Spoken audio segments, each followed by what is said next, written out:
Hi, y'all. This is Kristen Chenoweth. Hi, I'm Gloria Stefan. This is Sarah Bareilles. Hi, I'm Patty Lapone. This is Lin-Manuel Miranda. You're listening to the Broadway Podcast Network. Here you go. 1, 2, 3. Welcome to the Theater Podcast, intimate, personal conversations with theater's biggest talents. I'm your host, Alan Seals. Today we have with us Bonnie Milligan, otherwise known across the internet as Belting Bonnie. Hello. Yes. Your credits include the first national tour of Kinky Boots. You were the original Pat in that production. You've been off Broadway all over the place. God bless you, Mr. Rosewater, Gigantic, Jasper in the Deadland. On television, you even have recurring role of Caitlin on TBS's Search Party. And then Happy on the Sci-Fi Network, and now you are, after originating the role at the Oregon Shakespeare Festival, you've made your Broadway debut as the amazing Pamela in Head Over Heels. Thank you for being here with me today. Thank you for having me. I'll start how I start normally with everyone here. Tell me about your childhood. Tell me about how you grew up. Where did you come from? I grew up in central Illinois. Illinois. Illinois, exactly. Decatur, Illinois, to be exact. I've been to Decatur. You have? I performed. Sorry to interrupt. I performed No. at Bear Creek. Bear Creek. Is it Bear Creek Dinner Theater? Oh, It was in. wow, I don't know. It was in Bryant, Indiana. Indiana. It's right near Decatur. It was near Decatur. All right, fair. I don't know. I need to fact check We can myself. Google It's it. been a long time. Anyway, go ahead. So I grew up just kind of in the farmland, of America, the Great Plains. And I always was singing. My dad was a preacher, and I grew up in the church kind of always singing as soon as I could talk. And when I was 10 years old, I got the lead in a school play. And then I decided, I'm going to be an actress. What was the play? It was, I can't remember the title of it, but I was an elf that saved Christmas. Like something held up Santa. And it was one of those, it was a really small school. So there would be like 25 to 30 kids in a grade. Mhm. So all of the grade school, like K through 4, would sit in bleachers on the side in the school gym. And the 5th graders were on stage being the actors, but all of the songs were sung by like the rest of the school. It was really, Aw. really top notch Did art. you get the acting bug back then? And I did. I was like, oh, this is what I'm going to do. And I have all these old like journals from when I was a kid that are so dramatic that are like, I'm trapped in central Illinois and, my life is so pathetically dry and I want to be an actress, and just like so dramatic. And You need to write your over the first top. cabaret show based on those journal entries. Well, I do have a show coming up at Birdland, actually, November 26th. So Oh, yeah? I'll be doing a show. Yeah. So November 26th, everyone go. go see Bonnie Come. at the Birdland Jazz Club. It's on 45th, right? 44th. 44th, yeah. And then, so that was did you sing as the elf? When did you know you could start to sing? Well, I think I always sang. So it was one of those that my parents met when my dad was the new lead singer of the Southern Gospel group. My mom was the pianist for. So they were always singing. And we would do like specials in church, and I loved it right away. I have an older brother, and he has a great voice, but he would always be like, meh, over it. And I'd be like, great, give me his verses. So it was something that I kind of always did and always loved doing, was singing. And then the roles that you've taken, from what I've seen, they always had to have, or they've had some sort of comedic element Yeah. to them. Yeah. Where did you get that part of your personality from?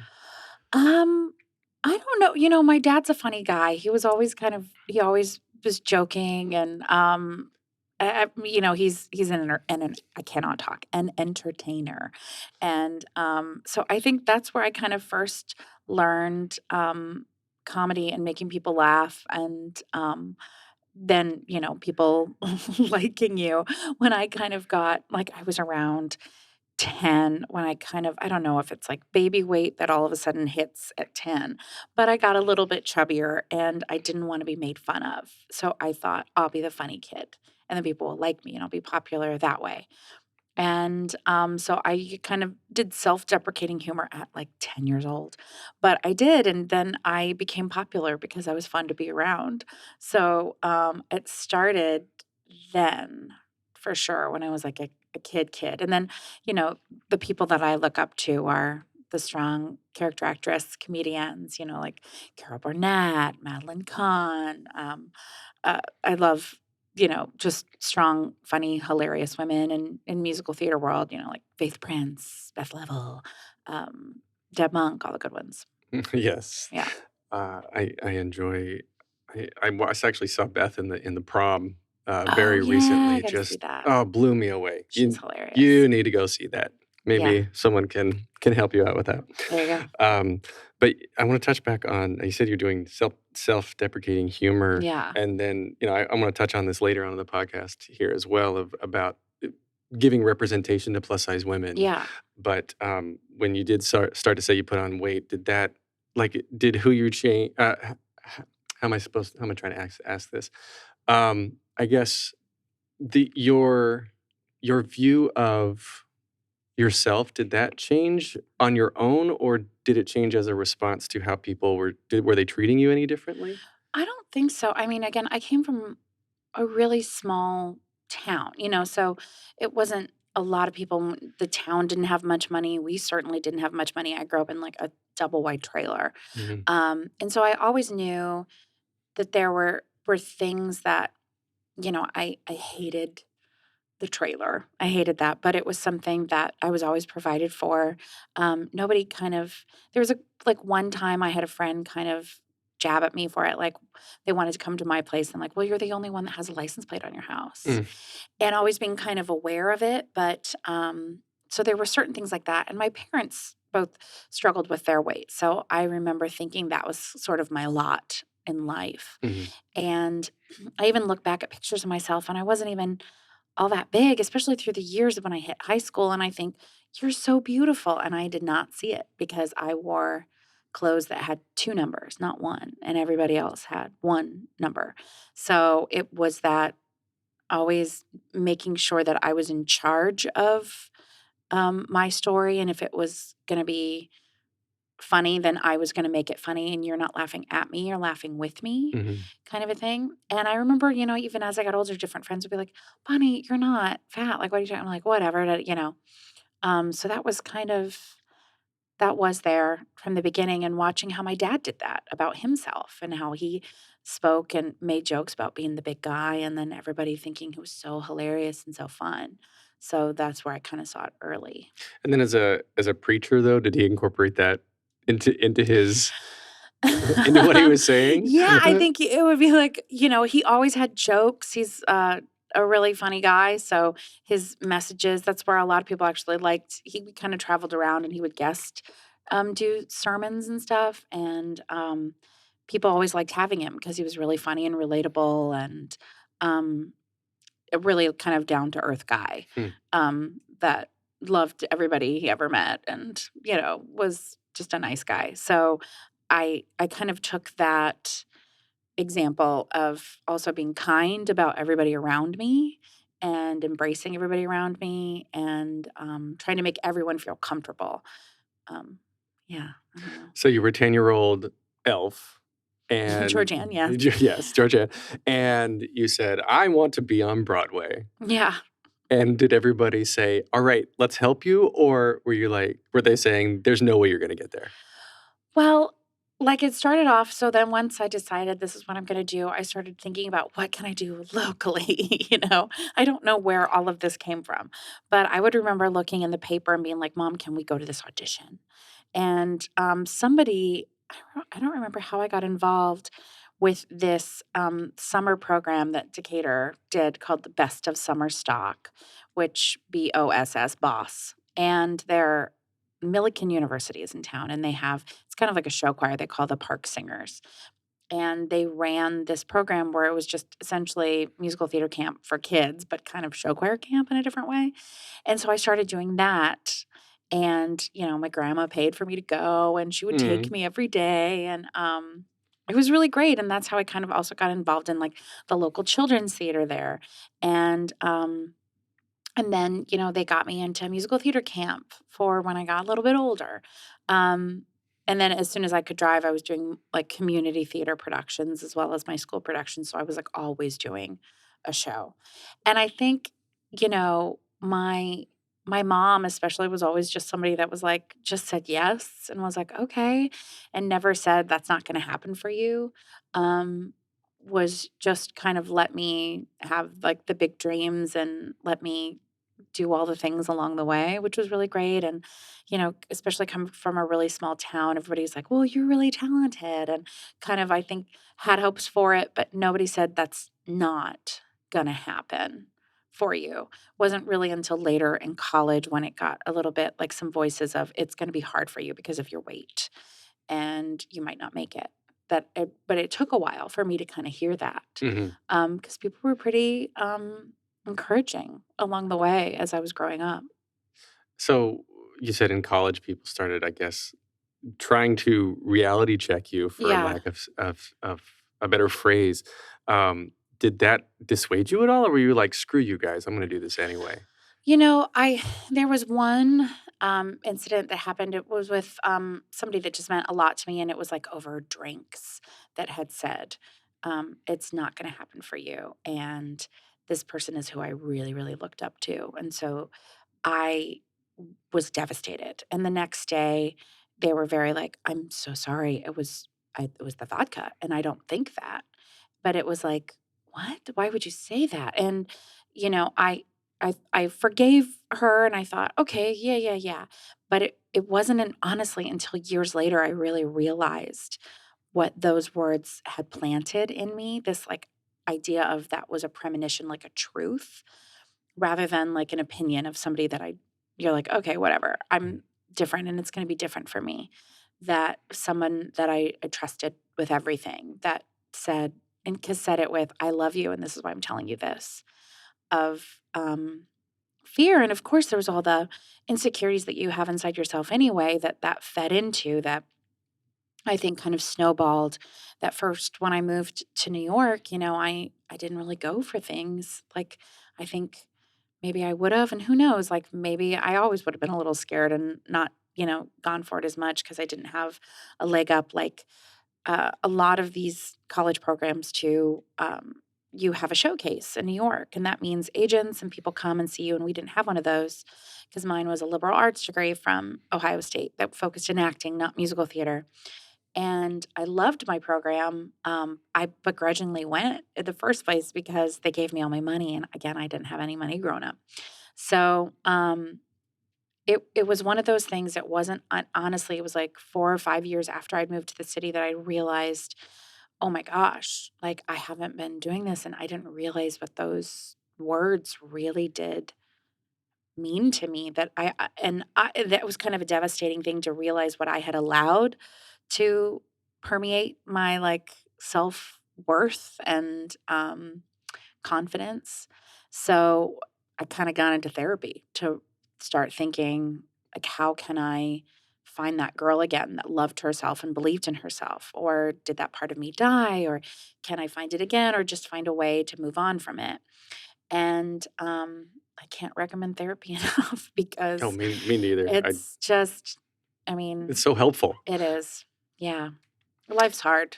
So, especially New York oh life. my lord. Yeah. So you said you were here for 4 or 5 years Yeah. before, and so when did you move to New York though? 2008. 2008. Okay, so that was 10 years ago. Yeah. And then when did the first workshop for Head Over Heels kind of fall your way?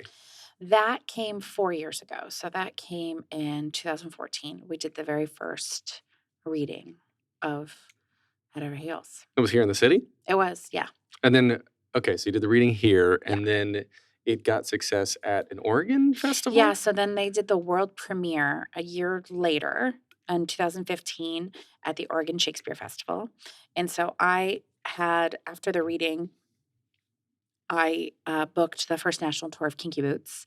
So I left town and did the Kinky Boots national tour when I heard it's going to happen at the Oregon Shakespeare Festival. And you're like, okay.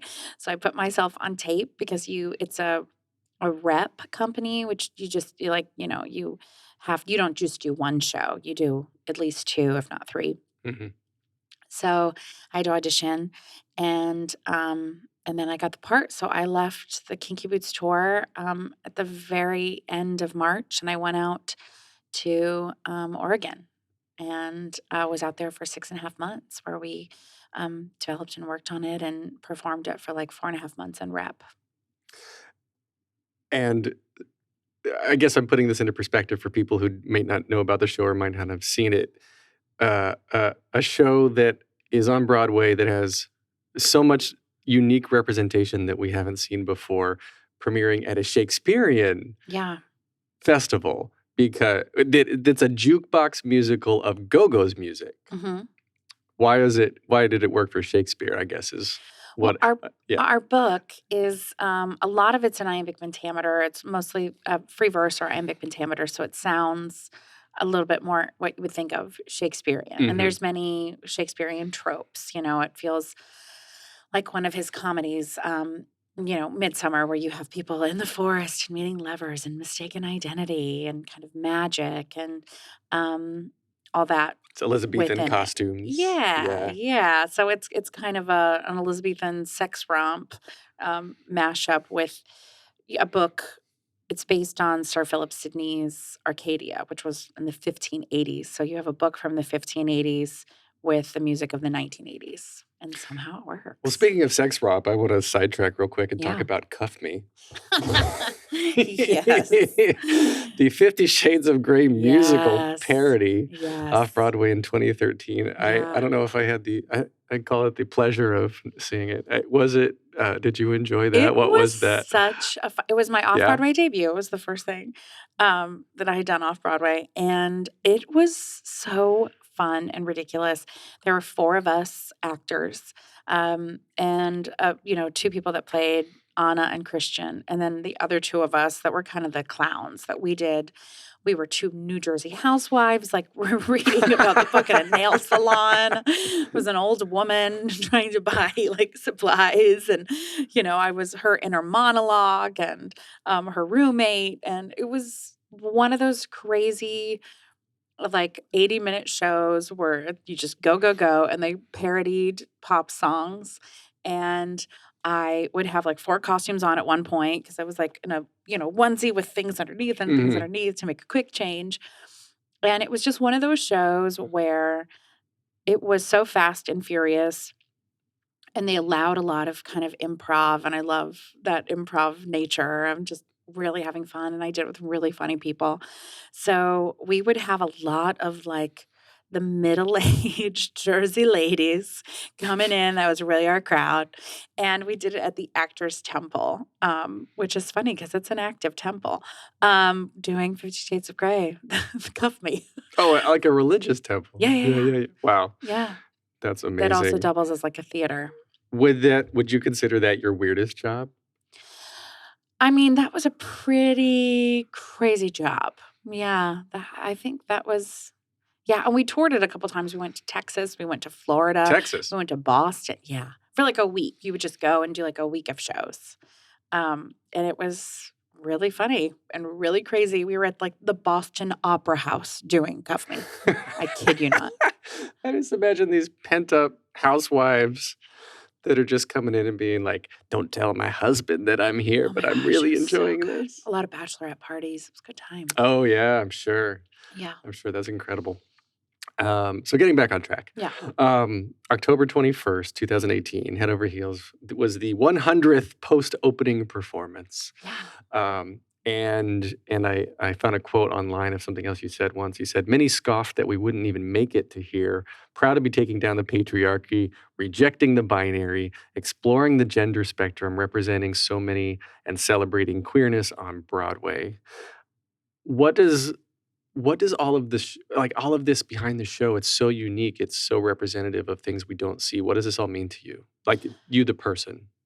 I think it feels like an important responsibility to show people themselves that have never seen themselves, that are, especially in this world right now with this administration. There are so many attacks, especially on the LGBTQIA community.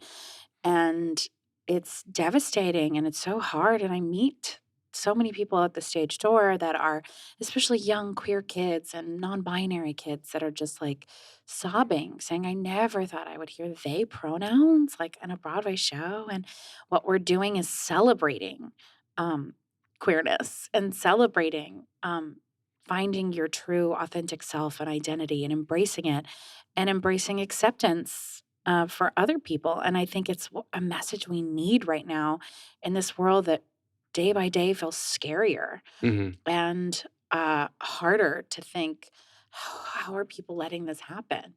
And so to feel like we're on stage showing the cis white hetero man be taught a lesson by a powerful trans person of color saying, you're no, like you need to stop doing what you're doing because you're going down a bad path of like chaos and destruction.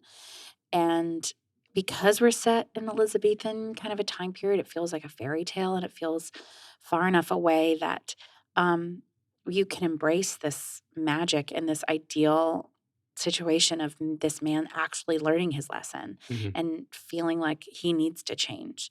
And having, even in that, me, the big girl on stage, being the beautiful princess, and everyone on stage saying, you are, there's this. We're empowering this like body positivity, this um, rejecting the binary, saying one of the other characters, he kind of finds gender fluidity in the show and embraces that. And there are things that it's just like people want to get hung up on these things, especially like the president. And it's insane to me. And I love that we get to celebrate the beautiful spectrum of souls that inhabit this earth. And I think it's important. And I think it's somehow dangerous for us to go that far to embrace all these people. And it's too much. And that's what I was talking about. And people thinking, oh, they'll never get this far because they're being so inclusive. And Hmm. it's frustrating. And so it delights me to be able to do this 8 times a week and to it feels like a responsibility to celebrate people that aren't celebrated and that in fact fear their livelihoods are at stake Yeah. and at risk, and to say we love you here and we celebrate you.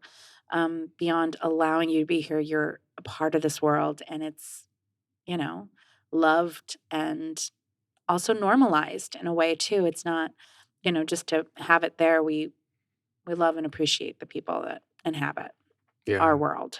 And I, I was just thinking about your father. You said he was very religious, obviously, Yeah. a preacher.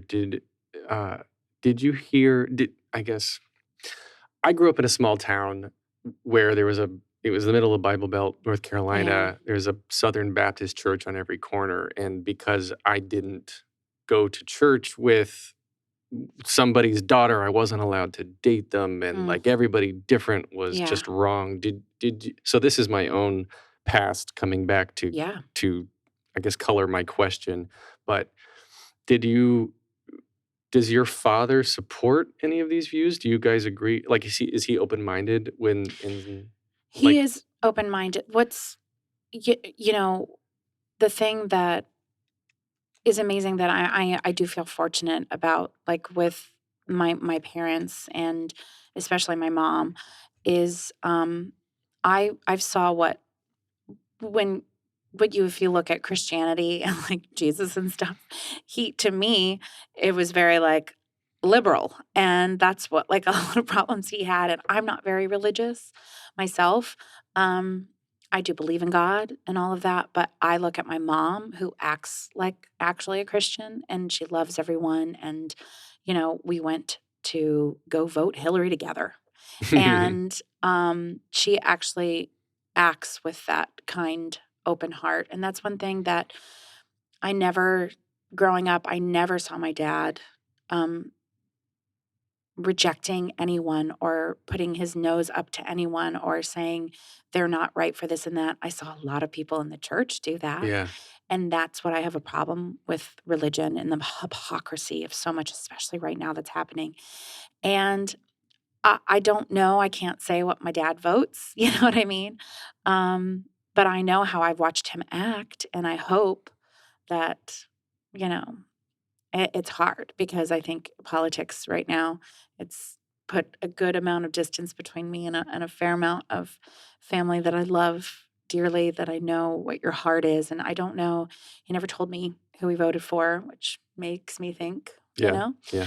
But so I can only say that I don't know.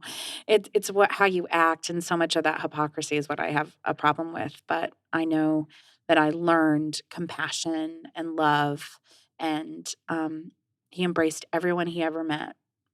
Um, yeah, which is how I've tried to live. And again, like I said, if you're looking for real Christian ways, that's what you're supposed to be doing: is Right. love thy neighbor, Right. and you know. People have told me when I've told them that kind of feeling of mine before, they've said like you're more Buddhist than Mm, anything, because yeah, Buddhism is more of just loving yourself, loving everyone yeah, around you, and just being nice in yeah. general. And we need a lot more of that, Yeah. obviously, right now. But speaking of the current administration, um, the show Head Over Heels, you said it's evolved over the last 4 years, so it was conceived years before our current administration Yeah. ever, got to the president, before the president we had, before he even Right. announced he was going to run for Before this mess. president. Um, but the message obviously was being cooked already, Yeah. and then our Trump is just bringing all this to the forefront of our Mhm. minds to talk about. But how have you seen the show evolve over the last 4 years, and did it change at all that you know of in response to our current administration? For sure. For Yeah. sure. The Oracle was a much more kind of separate character. There was no, excuse me, no name Pythio, which is um what we have now. There was the Oracle was not non-binary, was not secretly connected to other characters. I don't want to ruin the plot. That wasn't there, and there was the stuff that was there was Musidorus does have a speech at the end about embracing both female and male in him. That was always there, and there used to be a section of in a meeting I have with my sister and everybody, I kind of called to arms about fighting for our right to marry. For turns out I'm a lesbian, so Spoiler alert. spoiler. And so that was all part of it. And I remember being in Oregon the day that the same-sex marriage, what was it? That happened, not the amendment, the 2015. It got passed, like it was all across the nation, like same-sex marriage. Um, and I remember saying to fight for our right to marry, and we had to hold for the applause because it was just like this beautiful. It had happened while here I was talking about it. May 19th, 2014. It was officially recognized in Oregon. 2014. Yeah. And so I remember being like, yes, and there were things that, then a couple years down the line, then Michael Mayer became our director hmm and brought a new team in. So we were kind of retooling things a couple of years ago. And I remember that was one of the first things. He's like, I want to make sure we're current. I want to, the idea of like fighting for marriage feels a little dated. And it was, he started the idea of relooking at Pythio. And now we have a new adapter, James Magruder. And so the two of them really wanted to change that and bring up another kind of thing in the forefront. And so that started in, I guess it would have been October-ish of 2016. We did another reading, and things started to change from there, hmm and to the product that we have now. That's incredible. I always love hearing the origin stories of the shows Yeah, themselves. I mean, everything's got its own origin yeah, story. And I love that the Oracle, played by Peppermint, yes. who from RuPaul's Drag Race, um, and then she is the first openly trans woman on Broadway, right? The first openly trans woman to originate a principal role on Broadway. It's a Yes. mouthful, but yep. Yeah. Yeah, and she is phenomenal. Have the two of you kind of I mean, the show is getting so much attention now, and both of you are getting so much attention. Have you guys sort of ever taken each other aside and been like, "Holy crap, what are our lives now?" Well, what I love is it's both of our Broadway debuts. Yeah. So it's fun to kind of be in that together. And we both believe in, the message of the show right now and the importance of the representation that we're giving. So it's fun. Yeah. And is this kind of what you had expected? You know, the 10-year-old girl, you're like, I'm going to be on Broadway and I'm going to be doing podcast interviews and I'm going to be singing on the morning show. And No. It's definitely glorious and wonderful, but it's funny that, it's hard work and I've never been so exhausted in my life, I'll tell you that much. But it's also amazing and exhilarating. And sometimes you're like, oh, I'm just doing my show.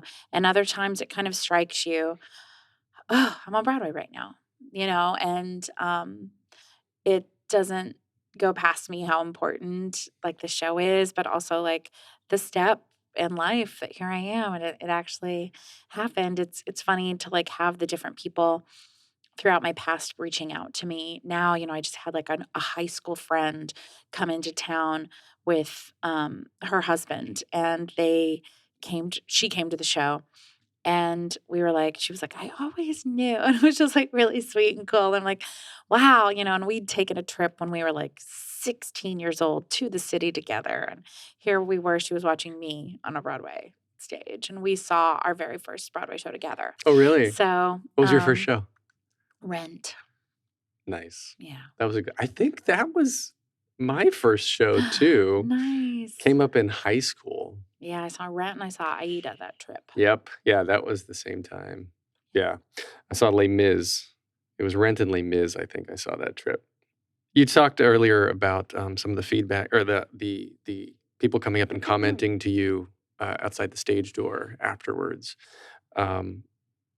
Generally, what kind of feedback are you getting overall, specifically for you and then generically for the show?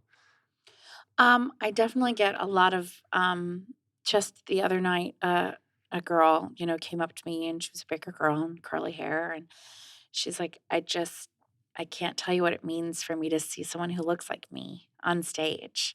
And that you're being called beautiful and and she just had tears in her eyes. She's like, it just means a lot, means a lot. Mhm. And there are a lot of people that I've met that beyond size or whatever have clearly been told they're probably not enough in society for whatever reason it is. And the amount of them that says how much it means to them to hear me sing the song Beautiful right off the top of the bat, which is just me talking about how beautiful I am, means a lot. And that's something that, on days where if I've had a bad day or a rough day or whatever, you don't feel great about yourself, which happens to all of us. That's what I remember. And then I'm like, nope, we can't do that on stage because that is not Pamela. That is not her. She does not have that insecurity because the whole world has told her whole life how beautiful she is. So it is just fact. You're like, well, yep, I know, that's all I am. I'm gorgeous. And, and she's dealing with a day of having to meet suitors, which she hates. And so it's kind of her way of like, Male suitors. yes, exactly. Yes. And of her being like, well, like, I am beautiful and just like returning to what she knows to be true. You know how some people say, like, if you're freaking out, stop and be like, what day of the week is it? Where are you? You're in a room. You're okay. So her version of coping is, I am beautiful. My life is perfect. Okay. It's just like, it's just hilarious. But that's really her like talking herself down from like, oh God, these men are coming again. I hate it, And how much of Pamela is you versus like what you've created? How much of Bonnie is inside Pamela? Oh, there's so much. There's a lot of the judgmental voices that tore Bonnie down before. There's a lot of early Bonnie Pamela in Pamela. And I mean a lot of the rhythms of things and how I speak a lot of things is very much me. Yeah. So You speak in iambic pentameter. all the time. No. And the band is all female. Yes. So that's unique to that. And then I don't want to give away spoilers. The king or the queen, something happens to her. She becomes something. I don't want to give away the thing. Speaking of, It's very female empowerment. yes, it's Yes. hugely The female. message, it's very, yeah, Hugely very female. It's female strong. body positivity, as you said, female empowerment, like promoting queer individuals on stage. And you are also very outspoken about trans rights Mhm. on your social accounts as well. Do you feel? I mean, is that based on kind of the show you're in and the position you're in now, or would you be? Is Bonnie like? Are you an activist outside of Head Over Heels, outside of Broadway? I definitely am outside of there.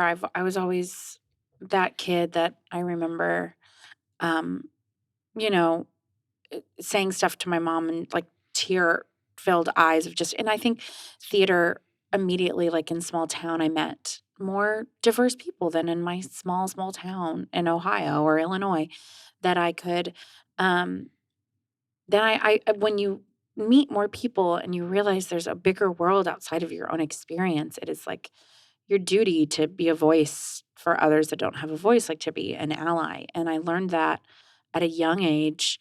And if anybody would say something about someone, I would think, why would you say that?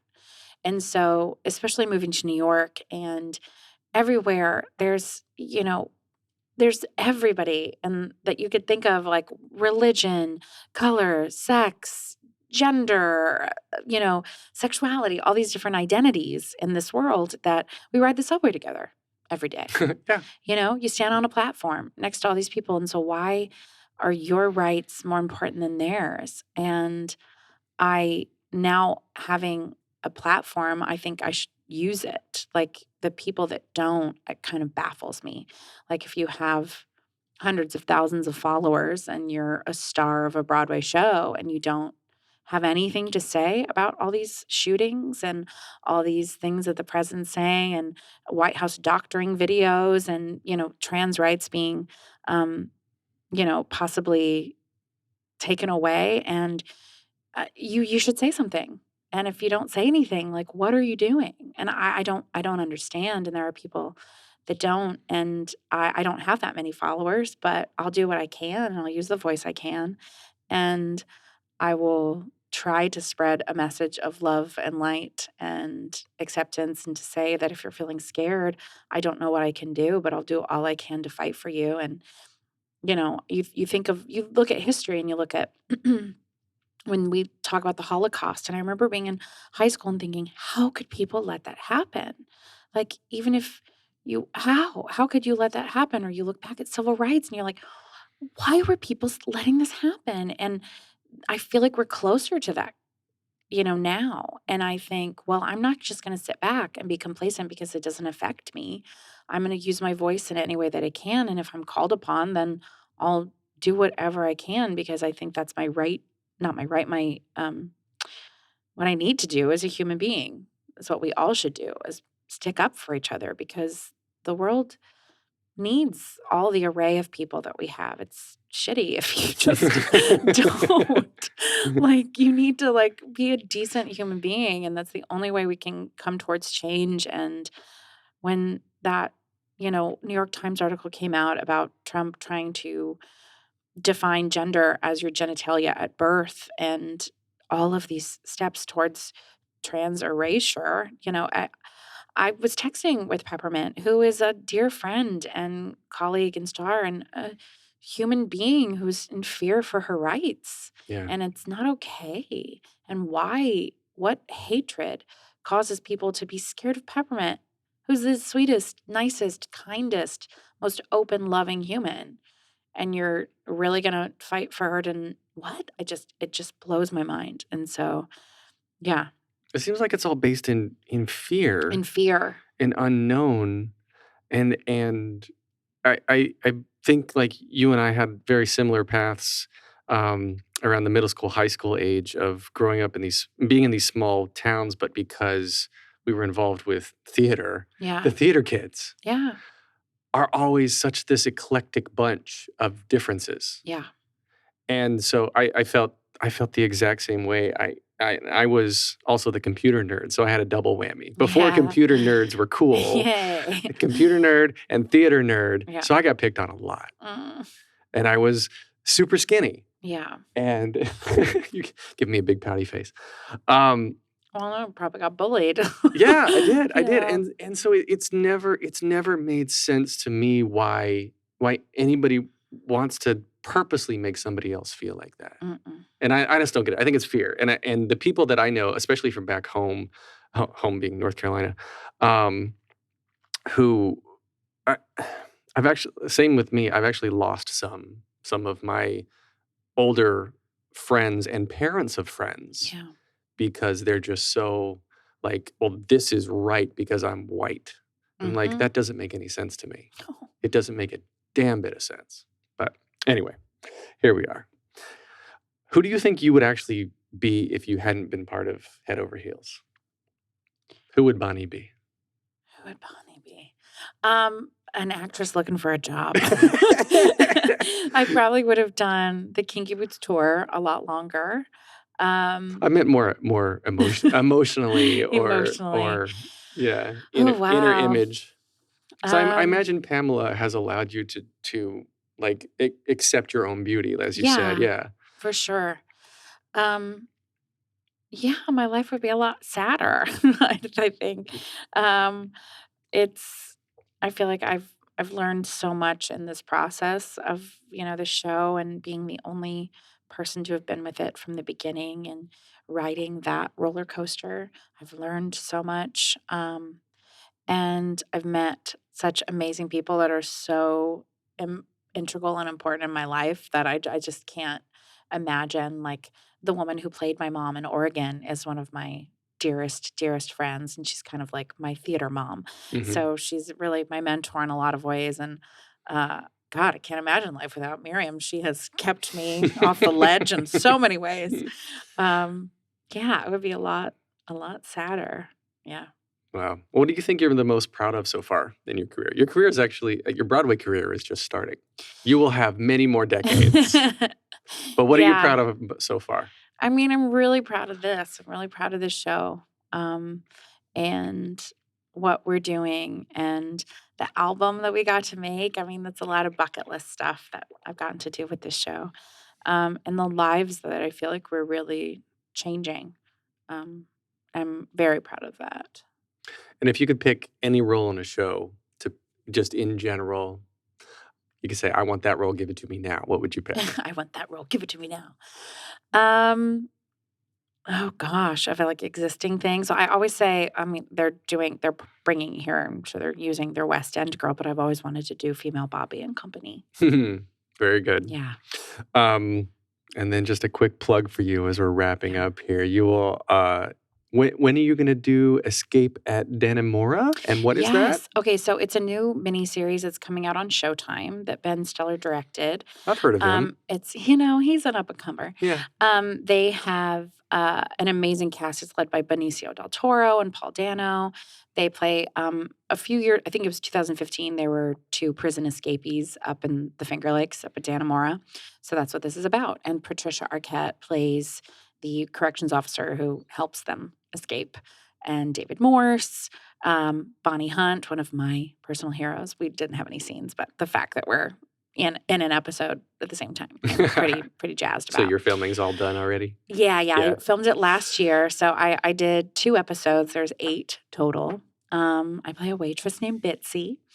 And Bitsy. yeah, it was great. It was crazy. It was really cool. I got to go and stay at Lake George overnight and go to, on a set with Ben Stiller all day. That was pretty That's awesome. fun. So it comes out November 18th. It premieres. November on 18th, Showtime. this year, 2018? Yeah. Cool. Yep. And then we have 3 standard questions Yes. that I ask everybody Okay. to wrap up. Very generically, what motivates you? What motivates me? I think the desire to share light and love in this world. What advice would you give to your young... Wait, She gave me a face. do you want to answer that again? No. No. Oh, That is it. that's nice. Your publicist is with Sorry. us here. Yeah. Let's see. So the second question then. What advice would you give to your younger self and or younger people listening now, starting out down a similar path? I think for people, I'd say hold on to who you are. This is a tough biz and a tough world. Who's kidding who? And what makes you different is what makes you special. And the world deserves your voice. So don't cheat the world and just stay grounded. And that's different for everybody. It could be your family, your friends, your faith, your who knows, your motivation. But be kind and be someone that people want to work with, and just again hold on to what makes you you, and don't forget it. And then last question. If you could only see one show for the rest of your life, but you can see it as many times as you want, what would you see?